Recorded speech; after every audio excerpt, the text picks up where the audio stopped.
Why most businesses fail year one. 90% of the businesses fail in the first year. 90%.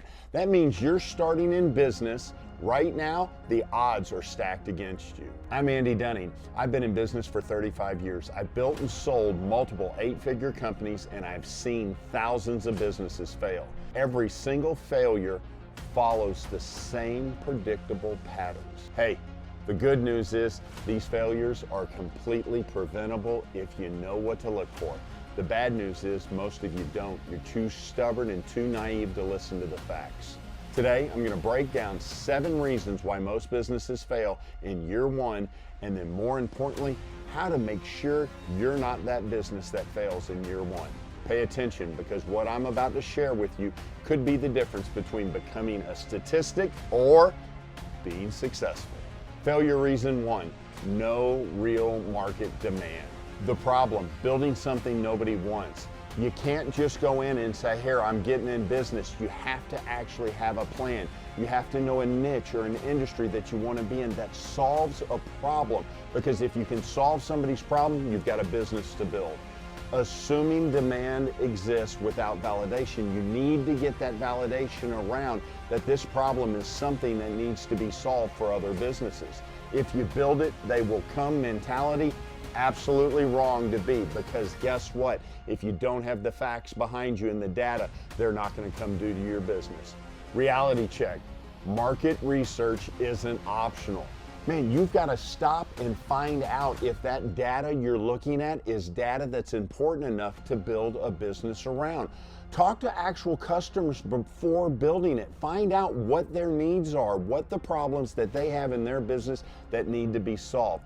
Validate the demand, real money, no surveys. Start small with just a test, and then once you see that that test is working, then you can go in and go scale that business. The fix. Sell before you build. Actually be selling before you're trying to get too big.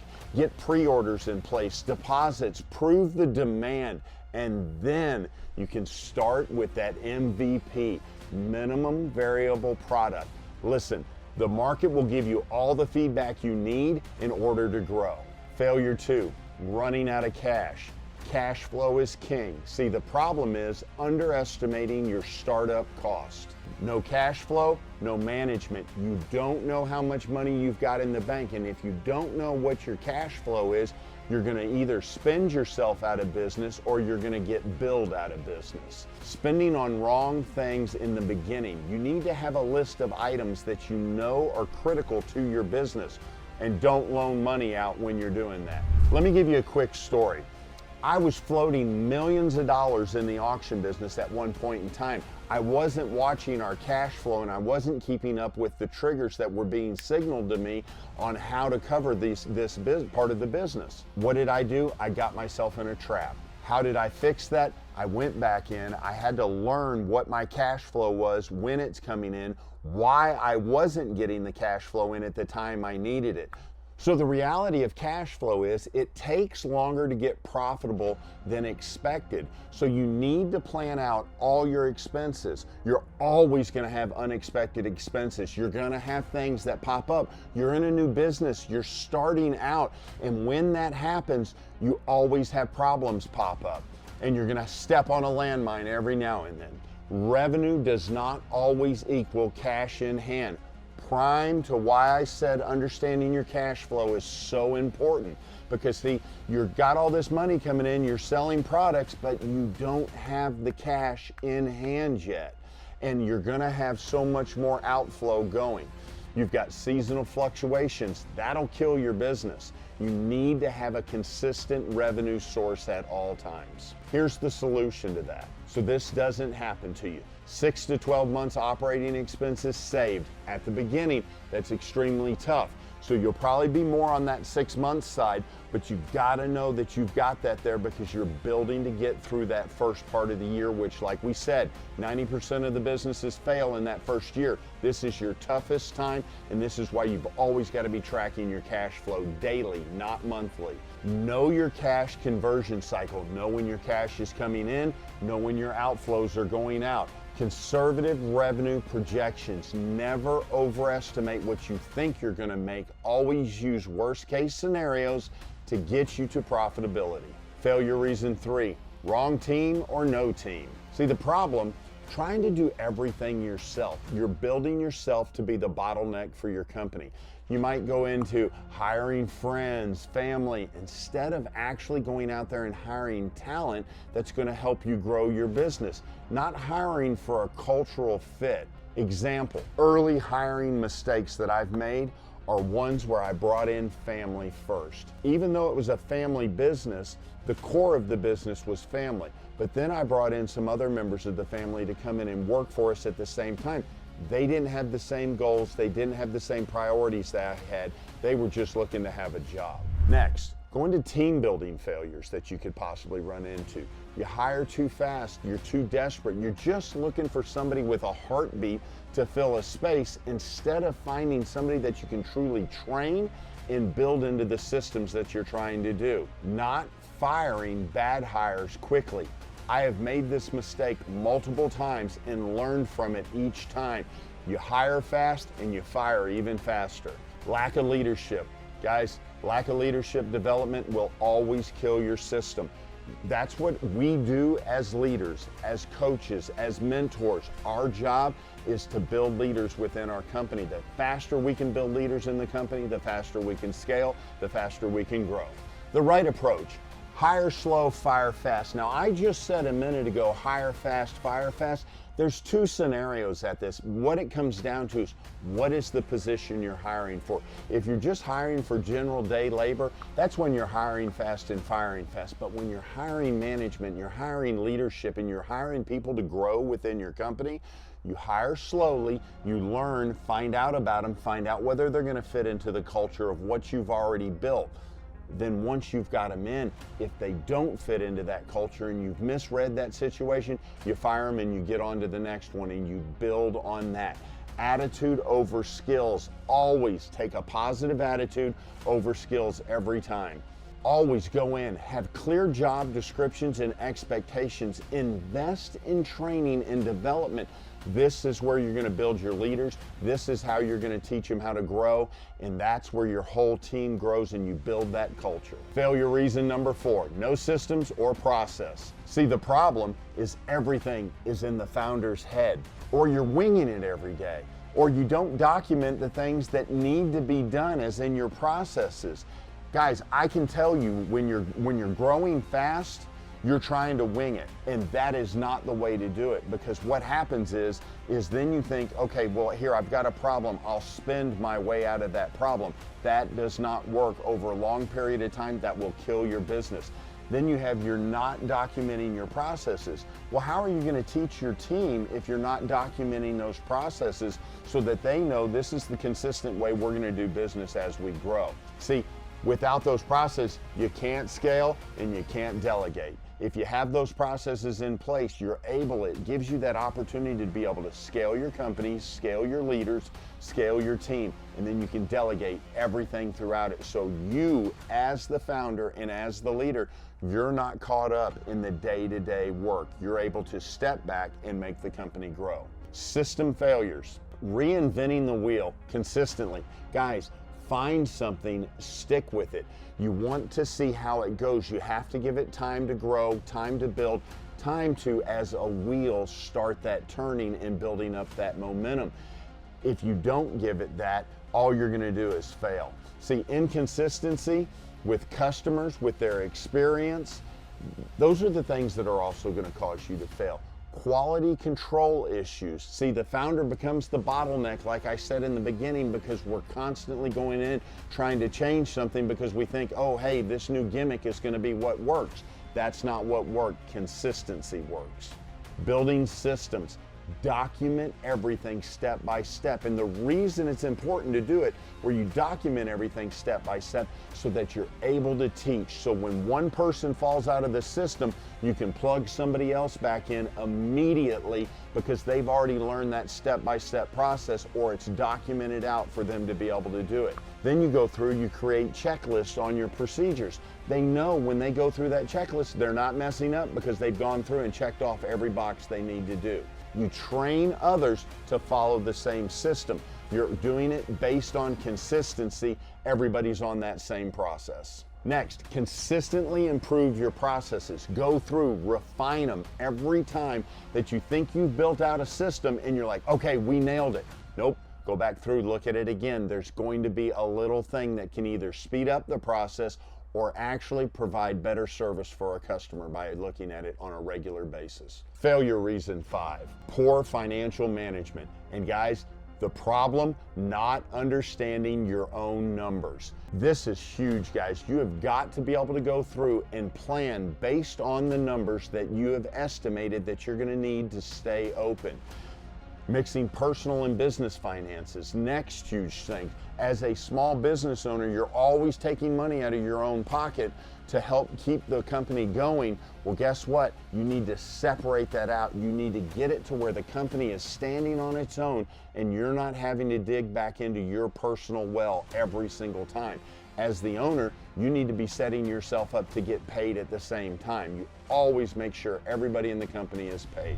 Not budgeting or forecasting. You've got to have a budget in place when you start. When you're first going through and building out your business, knowing that you've got a budget in place, knowing what those expenses are and forecasting what's your revenue coming in is so important. You've got to be able to have that in place or all you're going to do is burn your cash flow as it's coming in. I'm going to tell you a little story about me learning this the hard way. I've had a few financial disasters that I've run into as I've gone along, and one of them was not understanding that cash flow when it was coming in. I knew we were selling enough cars at one of the auctions we were running, and I'm like, man, we should be at a profit level, but we actually weren't. We weren't doing collections in a timely manner on the vehicles that we were selling. So I'm sitting there paying out my customer that sold the car at the auction, but in turn, I hadn't made the collections to get paid from the buyer at the same time. What did that do? Created a bottleneck within our financial structure, and I got stuck. We had to correct that, and once we did, we got our collections in line and we were sailing. See, financial disasters are not tracking key metrics. You've always got to be tracking your metrics. Data is king. Don't overspend. Non-essentials. Guys, and what I mean by don't overspend on non-essentials, there's so many things that you can go in that you don't have to have. Do you need to have all your salespeople in cars? No. They can do, some people can work from phones, some people can work remote. You know, there's so many different ways to do that. So don't overspend on the little things in the beginning that'll eventually down the road, those will be value bonuses to your employees. No emergency funds. You always got to have an emergency fund for little problems that come up. And then the worst one of all, tax problems and compliance issues, guys. You're always going to run into those because as you grow, guess what? None of us can keep up with the tax code. We've got to pay a CPA for that, and they're going to have to solve those problems for you, and that's not cheap. Financial discipline. Like I said, separate business and personal accounts. Keep those completely separated. Weekly financial reviews. Have somebody within your team that you can sit down and have a weekly financial review to go over. How's the revenue going? How's the collection going? What is our cash flow looking like for this week? Know what your projections are for sales. If you've got somebody within the company that you can do that with, that will help you stay on track on a regular basis. Always know what your break-even point is. Know what you've got to sell every week in order to keep those doors open. You may be based on a monthly deal, so then know at the end of that month, hey, we've got to be here. But you're able to track week 1, week 2, week 3, then when you get to the end of the month, you already know what you're tracking to do for the month. You know whether you're going to hit profitability or you know, hey, we're going to have to go and dig into the well and find what that safety fund is for. Failure, reason number 6, lack of focus. See, the problem, you're trying to be everything to everyone. You need to just be the leader. You need to be the one that sets the example, be consistent in what it is you're doing, and give them somebody to follow at all times. You can't be chasing every opportunity that pops up either. That's horrible because you see an opportunity over here and you're like, oh wait, like a squirrel, you run across the street. Well, guess what? You changed your mind and you went back the other way. You're gonna get hit by a car. You don't want that. You want to stay consistent on the opportunities that are in front of you, the ones that are going to help you grow early. Later on, as the business grows, then you can start chasing those other opportunities. So shiny object syndrome's just as bad. That's kind of like going back to that part where I was just talking about being that squirrel, and you see something over here and you see something over there. That's the shiny object syndrome. You run across the street. Stay consistent, stay focused. Don't listen to the noise that's outside. Keep the signal that you've got focused on what your goals are. Focus failures. What I'm talking about here is having multiple products, services at your launch of your business, having an unclear target market, or competing on price instead of value. You need to be consistent, pivoting without data. That's not going to be what works. You've got to stay focused. We're back to that part of where we're not talking about pivoting or seeing shiny objects. We're talking about staying focused. Here's the solution to that. Have a one target market initially. Only one group of people that you're trying to solve a problem for. One core product, one core service. Master one thing before expanding. Say no to those distractions. That's where I'm talking about having that focus and keeping that signal and not listening to that outside noise. Failure reason 7, giving up too early. See, the problem, owners that get into business, they expect overnight success. That's not reality. You've got to put in the time first, see? And if they don't get that overnight success and then they quit after that first obstacle hits them, they don't stay consistent through the whole process, not understanding the timeline that it takes to go from point A to point Z. All that area in the middle is where your growth is. Man, I've got some personal examples of this where I wasn't persistent enough at that time. I've gone into business and I've sat there and I said, I've got this idea. I want to build on it. I want to expand on it. And then once I got it implemented and I got it started, man, I backed away from it. I lost my attention and my focus on it because I didn't have that instant success on it. You can't do that. Most of the time, when you're sitting there and you miss that extra push, you're only 3 feet from success and you don't even realize it. So push through it, stay consistent with what you're doing. The quitting trap. See, it's having unrealistic expectations, not setting those expectations in the beginning of what you're actually going to do. You're comparing yourself to other people's highlight reels. That's not realistic. See, other people are just showing you the highlights. They're not showing you the hard work and the determination it took to get to where they're at. You're not prepared for the grind. You've got to know in your head, this is going to take hard work. It's going to take sacrifice, and you've got to be prepared to give it. Lack of the long-term vision. Guys, that goes right back to what I was talking about in the beginning.